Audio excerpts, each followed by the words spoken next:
করেছেন এবং মুসলিম শরীফের ভেতরে হাদিসটা রয়েছে এবং প্রত্যেকটা জুমার দিন যে খুতবা সাহেব এই খুতবার বই থেকে বয়ান করে, এই খুতবার বইয়ের ভিতরে 20 নম্বর পৃষ্ঠায় এই হাদিস শরীফটা নিয়ে আসা হয়েছে। এখানেও হাদিস শরীফটা রয়েছে। এই হাদিসটা আমাদের জন্য, প্রত্যেকটা মানুষের জীবনের জন্য অত্যন্ত গুরুত্বপূর্ণ হাদিস। এই জন্য আজকে হাদিস সম্পর্কে আমরা একেবারে মনোযোগ দিয়ে শুনবো এবং এই হাদিসের উপরে আমরা সকলে আমল করার চেষ্টা করব। সকলেই বলি ইনশাআল্লাহ। বিশ্ব নবী আমার বলেন, রাসূলুল্লাহ সাল্লাল্লাহু আলাইহি ওয়াসাল্লাম মক্কা থেকে যখন হিজরত করে বাহির হয়েছেন, কথাগুলো ভালো করে বুঝবেন। নবী আমার মক্কা থেকে রাস্তা দিয়ে বাহির হয়ে হেঁটে হেঁটে যাচ্ছিলেন। হঠাৎ করে তিনি রাস্তার মাঝখানে 2টি কবরকে দেখতে পেয়েছেন। জোরে বলেন কয়টি? 2টি কবরকে নবী আমার দেখতে পেয়েছেন। এই 2টি কবরকে দেখেই বিশ্ব নবী কবরটাকে জিয়ারত করেছেন। প্রত্যেকটা নবীদের জন্য একটা আখলাক হচ্ছে, একটা অভ্যাস হচ্ছে, নবীরা যখন কোনো কবরকে দেখতেন বা নবীরা যখন কোনো কবরস্থানের সাইড দিয়ে যেতেন, সর্ব অবস্থাতেই নবীরা সেই কবরটাকে সুন্দর করে সূরা ইয়াসিন, সূরা মুলক, সূরা রহমান এগুলো তেলাওয়াত করে তিনারা সেই কবরটাকে সুন্দর করে জিয়ারত করতেন। প্রত্যেকটা নবীদের জামানায় আপনারা ইতিহাস দেখলে পাবেন, প্রত্যেকটা নবী কবরের সাইড দিয়ে গেলে তিনি কবরটাকে জিয়ারত করে এরপরে যেতেন। নবী আমার 2টি কবরের সাইডে দাঁড়িয়ে গেলেন, সুন্দর করে কবরটাকে জিয়ারত করলেন। কবরটা জিয়ারত করার পরে নবী আমার কবরের দিকে সুন্দর করে তাকিয়ে রয়েছেন। এই 2টি কবরের দিকে নবী তাকানোর পরে সাহাবায়ে কেরাম বলতেছে, আমরা নবীর চেহারার দিকে তাকাইলাম। নবীর চেহারার দিকে তাকানোর পরে আমরা দেখতেছি নবীর চক্ষু বেয়ে বেয়ে ঝরঝর করে পানি পড়া শুরু হয়েছে। নবী আমার সেই কবরের দিকে তাকিয়ে কি জানি একটা ভাবতেছিল, আর চেহারা মলিন হয়ে গিয়েছে। নবীর চেহারা দিয়ে ঝরঝর করে পানি বাহির হইতেছে, এমন পানি বাহির হওয়া শুরু হয়ে গিয়েছে নবীজির দাড়ি মোবারক ভিজে গিয়েছে। নবীজির কি হয়েছে? দাড়ি মোবারক ভিজে গিয়েছে। এতটা তিনি কবরগুলোকে দেখে কান্না করতেছিলেন। সেই হাদিস শরীফটা বুখারীর ভিতরে বর্ণনা করা হয়েছে। নবী আমার বলেন, ক্বালা রাসূলুল্লাহ সাল্লাল্লাহু আলাইহি ওয়াসাল্লাম হিনা বিকবরাইনি ইন্নাহুমা ইউআযিবান ওয়া মা ইউআযিবান কাবীরান ফাআম্মাল আখারু ফাকানা লা ইস্তাতিরু মিনাল বাউলি ওয়া আম্মাল আখারু ফাকানা ইয়ামশি বিন নামিমা। বিশ্বনবী আমার হাদিস শরীফটার ভিতরে সুন্দর করে বলে দিয়েছেন, নবী আমাদেরকে স্বপ্নে দেখার ইচ্ছা আমাদের আছে না নাই? সকলে জবান খুলে বলেন আছে না নাই? একটি আমল আপনাদেরকে শিক্ষা দেয়। নবীজি আমার বলেছেন, হাদিস শরীফটা বুখারীর হাদিস। নবীজি আমার বলেছে, দুনিয়ার মানুষ তোমরা যদি আমি নবীকে দেখতে চাও, আমি নবীকে যদি স্বপ্নে দেখতে চাও, শয়তান কখনো নবীজির সূরত আকৃতি দেখাইতে পারে না। যদি কোনো মানুষ স্বপ্নে দেখে আমি নবীজিকে দেখতেছি, নবীজি আমার সামনে এসে উপস্থিত হয়েছে, নবীজি আমার বলতেছে, ও সাহাবী, ও আমার উম্মত, আমি নবী তোমার সামনে এসেছি। এই কথা যদি কোনো ব্যক্তি স্বপ্নের ভিতরে দেখে, তাহলে এই স্বপ্ন কখনো মিথ্যা হইতে পারে না। সে 100% নবীজিকে স্বপ্নের ভিতরে দেখেছে। আল্লাহু আকবার বলেন।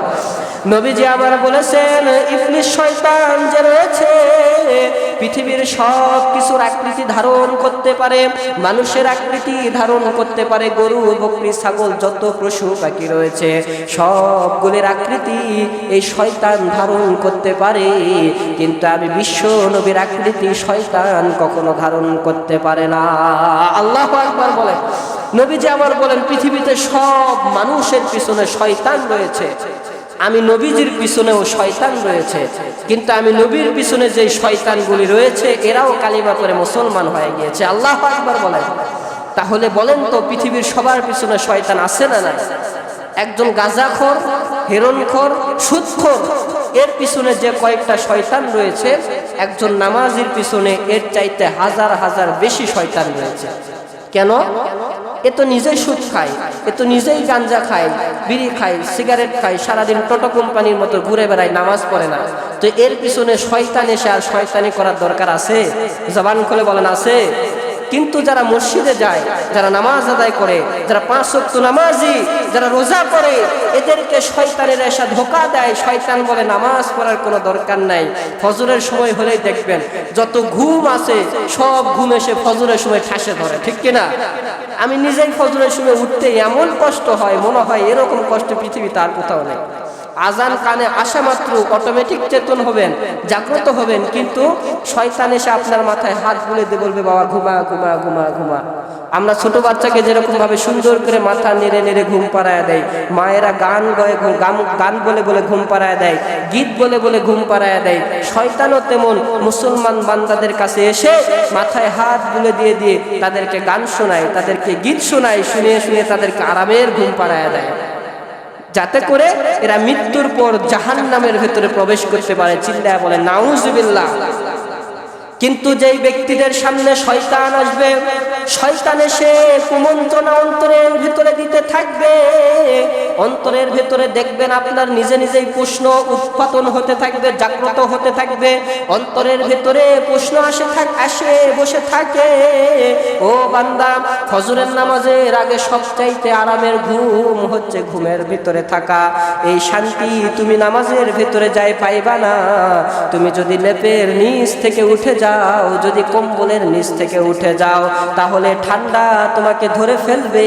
এই ঠান্ডার ভেতরে নামাজ আদায় করা ভালো নয়।